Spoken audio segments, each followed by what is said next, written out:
Dobrý deň prajem, vítam vás na našom fyzikálnom rozprávaní. Dnes nás čaká téma radioaktivita. Toto video vzniklo ako jeden z výstupov programu Partnerstvo malého rozsahu v odbornom vzdelávaní a príprave. Názov tohto projektu je Dištančné prvky výuky v dennej forme vzdelávania. Nevyhnutné vylúčenie zodpovednosti. Vyjadrené názory a postoje sú názormi a vyhláseniami autora a nemusia nevyhnutne odrážať názory a stanoviská Európskej únie alebo Európskej výkonnej agentúry pre vzdelávanie a kultúru. Obidve inštitúcie za ne nepreberajú žiadnu zodpovednosť. Komu je tento materiál primárne určený? Študentom stredných odborných škôl technického smeru. Radioaktívne žiarenie patrí medzi elektromagnetické žiarenia s najkratšou vlnovou dĺžkou. Spôsobuje rôzne genetické mutácie živých organizmov. O účinkoch tohto žiarenia sme sa ako ľudstvo presvedčili na konci druhej svetovej vojny, keď boli na japonské mestá Hirošima a Nagasaki zvrhnuté atómové bomby. Počas tzv. Studenej vojny rôzne štáty testovali jadrové zbranie. Boli rôzne havárie jadrových elektrární. Najznámejší prípad je Černobyl v bývalom zväze sovietských socialistických republik v roku 1986 a havária jadrovej elektrárne Fukušima v Japonsku v roku 2011.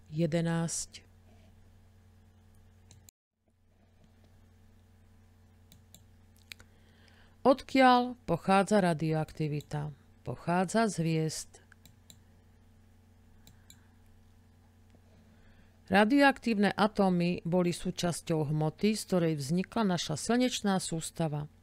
Pochádzajú tieto radioaktívne atómy z dávno mŕtvych hviezd, ktoré predtým, než vzniklo Slnko, ukončili svoj život explóziou. To sú tzv. Supernovy a rozhodili tak podstatnú časť svojej hmoty do okolitého vesmíru. Tá sa následne zamiešala do materiálu, z ktorého neskôr vzniklo Slnko. Počas tohto výbuchu bola v strede hviezdy taká vysoká teplota a energia a tlak, že vznikli aj veľmi ťažké prvky ako železo, zlato alebo olovo. Energie tam dokonca bolo toľko, že vznikli extrémne ťažké atomové jadrá. Tieto jadrá sú už nad určitou hranicou nestále a v priebehu času sa rozpadajú, čiže jadrá sú radioaktívne. A práve tieto jadrá alebo tieto atómy prežívajú v zemskej kôre dodnes. Úroveň radioaktivity Zeme vplyvom rozpadu prvkov v kôre v priebehu miliárd rokov postupne klesá. Zem je prirodzene radioaktívna, vždy bola a až do konca svojej existencie bude.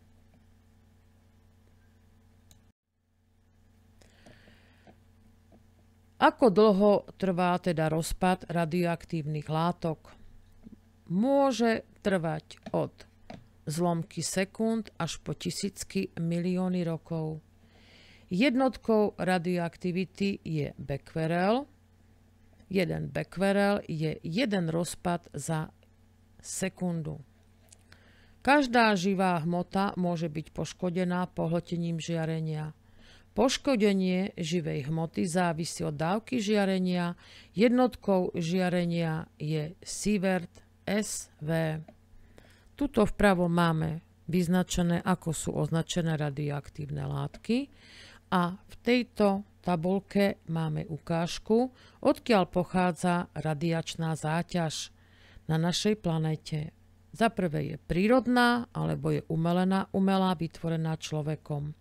Pripomínam, že celá planéta je radiačná, radioaktívna v nejakej miere, že sa ťažké prvky, radioaktívne prvky nachádzajú v zemskej kôre, pod povrchom, prípadne ak vyťažíme, tak aj na povrchu. Odkiaľ teda pochádza prírodná radiačná záťaž? Tak, pochádza z kozmického žiarenia. Pri opaľovaní dostávame určitú dávku žiarenia. A tým nemyslím ultrafialové žiarenie. Ďalej. Časť radiácie pochádza zo zemskej kôry. A keďže na zemskej kôre pestujeme rastliny, živočíchov, tak samozrejme prijímame nejakú prírodnú záťaž radiačnú aj v potrave. Človekom umelá radiačná záťaž odkiaľ pochádza. Takže tá najväčšia záťaž je z lekárskych rentgenových vyšetrení.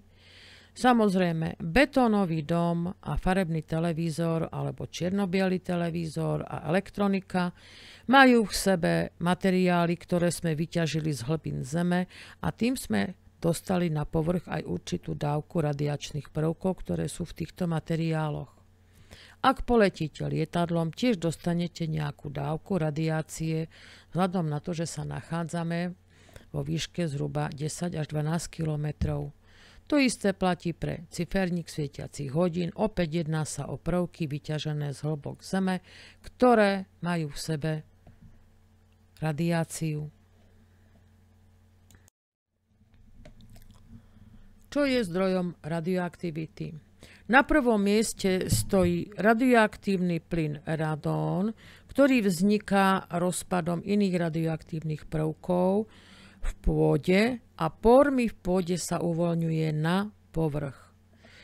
Najväčšie zastúpenie má, čiže okolo 42%. Na druhom mieste sú lekárske expozície, okolo 20%, čiže to rentgenové vyšetrenie. Na treťom mieste radiačnom stojí žiarenie vrchných vrstiev zemskej kôry, čiže terestriálne žiarenie, čiže žiarenie materiálov, ktoré sú v Zemi. Na ďalšom mieste stojí kozmické žiarenie, čiže žiarenie, ktoré pochádza z vesmíru. Potom je to žiarenie, ktoré máme všetci prirodzene v sebe. Sú to radionuklidy, napríklad uhlík C614. Potom sú to atmosférické skúšky, čiže skúšky, pri ktorých sa používajú radioaktívne prvky na zistenie stavu atmosféry. A úplne na poslednom mieste v štvrtinkovom percente sa nachádzajú výpuste jadrových elektrární.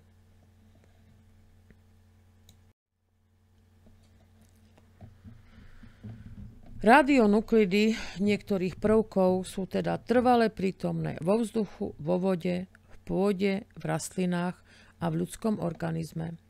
V nasledujúcej časti som uviedla aj polčasy rozpadov niektorých prvkov, ktoré sú najviac zastúpené okolo nás.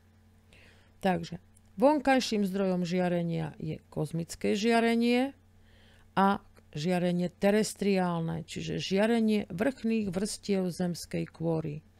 Toto je spôsobené izotopmi draslíka, ktoré sa nachádzajú v pôde v rastlinách. Polčas rozpadu izotopu draslíka je 1,3 milióna rokov. Následne je to urán. Polčas rozpadu uránu je 4,5 milióna rokov. A potom je to rádium, z ktorého práve sa uvoľňuje radón spolu s uránom. Tieto prvky radioaktívne sa nachádzajú v stavebných materiáloch. Počas rozpadu rádia je 1600 rokov. Vnútornými zdrojmi je teda všetko, čo berieme, prijímame do organizmu potravou a dýchaním. Najčastejšie je to izotop vodíka, tricium, ktorý sa nachádza aj vo vode, a deutérium. Počas rozpadu tricia je 12,3 roka. Ďalej uhlík C614, ktorý je základom života, čiže v každom živom organizme sa nachádza zopár izotopov tohto uhlíka, ktorý má počas rozpadu 5730 rokov, a v neposlednom zdrojom žiarenia je vzácny plyn radón, ktorý sa uvoľňuje zo zemskej kôry rozpadom rádia. Je to plyn bez farby, chuti, zápachu. Zbavíme sa ho, respektíve môžeme znížiť jeho množstvo tak, že keďže sa dostáva pormi z pôdy do pivníc, do stavieb, tak treba vetrať.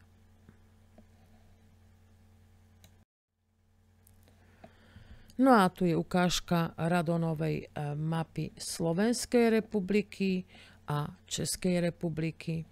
Všimnime si, že aj keď nie sú to teda rovnaké titulky, nemá to rovnakú grafiku, rovnakú legendu, tak áno, územie Českej republiky je oveľa viac zaťažené radiáciou ako územie Slovenskej republiky. Ono to súvisí s množstvom radónu a s obsahom uránu v podloží. Navyše Slovensko na rozdiel od Českej republiky nemá na svojom území žiadnu ťažbu uránu. Česká republika mala a má ťažbu uránu a patrí medzi štáty s najvyšším radiačným zaťažením. Uránová mapa Českej republiky to dokazuje, čiže v podstate na každej časti, či to je Morava, Čechy, sa nachádzajú nejaké úpravovne alebo náleziska a ťažiska na urán.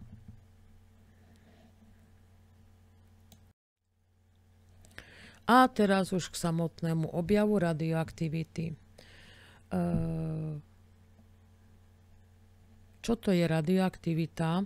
Názov pochádza od objaviteľov radioaktívnych prvkov, čiže je to schopnosť jadier atómov meniť sa na jadra iných atómov a vysielať pritom charakteristické žiarenie. Prvýkrát radioaktivitu pozoroval v roku 1896 francúzsky fyzik Henry Becquerel na uzlúčenin uránu a zistil, že uránová ruda vyžaruje neviditeľné lúče, ktoré pochádzajú a prechádzajú cez tmavý papier a zanechávajú na fotografickej platni rovnaké stopy ako viditeľné svetlo. O objave a o účinkoch žiarenia, fyziologických účinkoch na živý organizmus v roku 1901 napísal článok o popáleninách, ktoré si sám spôsobil, keď vo vrecku vesty nosil aktívnu vzorku rádia od manželov Kyriovcov, ktorú dostal. Takže názov radioaktivita pochádza od objaviteľov radioaktívnych prvkov, manželov Kyriových, s tým, že pomenovali prvky rádium a na počesť Poľska druhý prvok je polónium. Manželia Kyriovci, čiže Mária Curie Sklodowská a jej manžel Pierre Curie, v roku 1897 začali skúmať žiarenie, ktoré objavil Becquerel, no a pomenovali teda tento celý objav a tento celý jav radiáciou, radioaktívnym žiarením. Všetci traja, čiže Henry Becquerel, Marie Curie Sklodowská a Pierre Curie, dostali v roku 1903 Nobelovú cenu. Pozrime sa, čo je prirodzená a umelá radiácia. Najskôr polčas premeny. Je to čas, za ktorý sa radioaktivitou rozpadne polovica určitého množstva daného prvku. Tie polčasy sú rôzne od pár sekúnd až po milióny rokov. Podľa pôvodu máme radioaktivitu prirodzenú a radioaktivitu umelú. Prirodzená radioaktivita je u prvkov, ako je napríklad polónium, astát, urán, tórium, rádium, radon. Zväčša sú to prvky s atomovým číslom vyšším ako 81, čiže protonové číslo Z je väčšie ako 81. K čomu dochádza pri rozpade jadra radioaktívnych prvkov? Vyžiari sa ionizačná energia, prípadne sa vyšľú elektróny a vznikne niekoľko atómov iných prvkov s nižšími atómovými číslami, protonovými číslami. Konečným prvkom v rozpade je stabilný prvok a to sú izotopy olova Pb. Umelú radioaktivitu vytvoril človek z ľubovoľného prvku, ako si neskôr ukážeme. Je to opäť premena stabilného jadra atómu pôsobením iného jadra alebo častice na nestabilné jadro, ktoré sa samovoľne rozpadá za súčasného uvoľňovania žiarenia alebo častíc.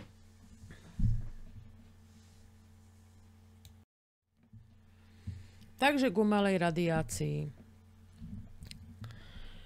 Prvú umelú radioaktívnu reakciu zrealizovali v roku 1934 Irena Joliot-Curie a jej manžel Frédéric Joliot-Curie.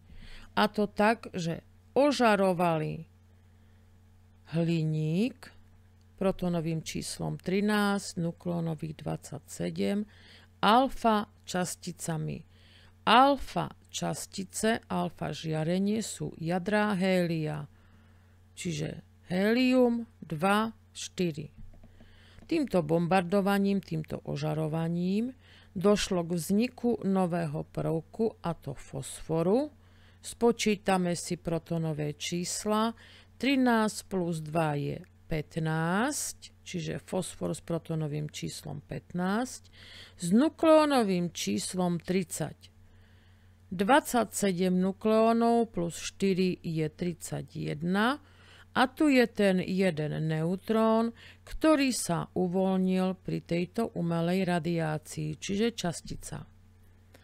Izotop fosforu 1530 je nestabilný a rozpadá sa na stabilný kremík, čiže z jadra sa uvoľní jeden protón, vznikne nový prvok, kremík 1430 a uvoľní sa jeden protón. Elementárna častica s nábojom plus. Táto reakcia znázorňuje jednoduchú jadrovú reakciu, čiže premenu jadra, ktorá je vyvolaná žiarením alfa, pričom vznikol umelý rádionuklid fosforu 1530. Za tento objav dostali obidvaja manželia v roku 1935 Nobelovú cenu. Ako si neskôr v inom videu ukážeme a porozprávame, s využitím radionuklidov v bežnom živote sa môžeme stretnúť v medicíne, v technike a vo vede. Napríklad ožarujeme choré tkanivá, kontrolujeme výrobky a tak ďalej. Radioaktívne materiály. Ukážeme si niektoré radioaktívne materiály, ako je napríklad urán, ktorý ako minerál vyzerá takto veľmi pekne atraktívne. Čistý urán je striebro, biely kov, je hlavným zdrojom jadrovej energie. V prírode sa nachádza v malých množstvách, respektíve skalách, je veľmi reaktívny, používa sa ako palivo do jadrových reaktorov a na výrobu atómových bomb, ktoré dúfam ako ľudstvo nikdy nepoužijeme znova.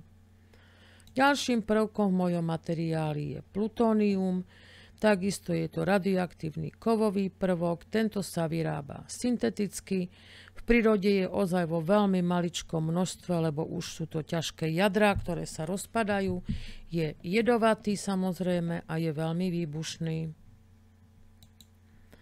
Tretím prvkom, ktorý sa vyskytuje v prírode, je rozšírenejší ako urán, je tórium, má takú sivočiernu farbu, patrí medzi prvky s najvyššou teplotou tavenia.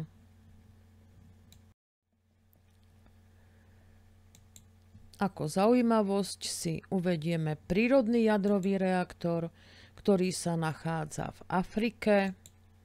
Čiže aj naša príroda dokázala v minulosti, že je veľmi búrlivá a to niekoľkými jadrovými reaktormi, ktoré prirodzene pracovali v prírode. Prečo to tak bolo? Lebo v minulosti bola úroveň radiácie oveľa vyššia ako je dnes.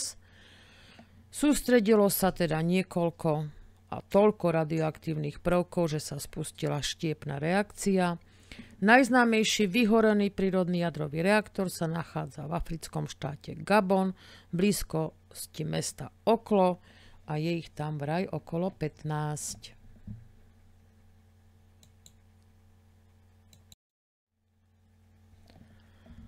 Dovoľte, aby som sa poďakovala autorom literatúr, ktoré som použila vo svojom materiáli. Pokiaľ chcete ďalšie zaujímavosti z radiácie, navštívte stránku Google alebo o škole.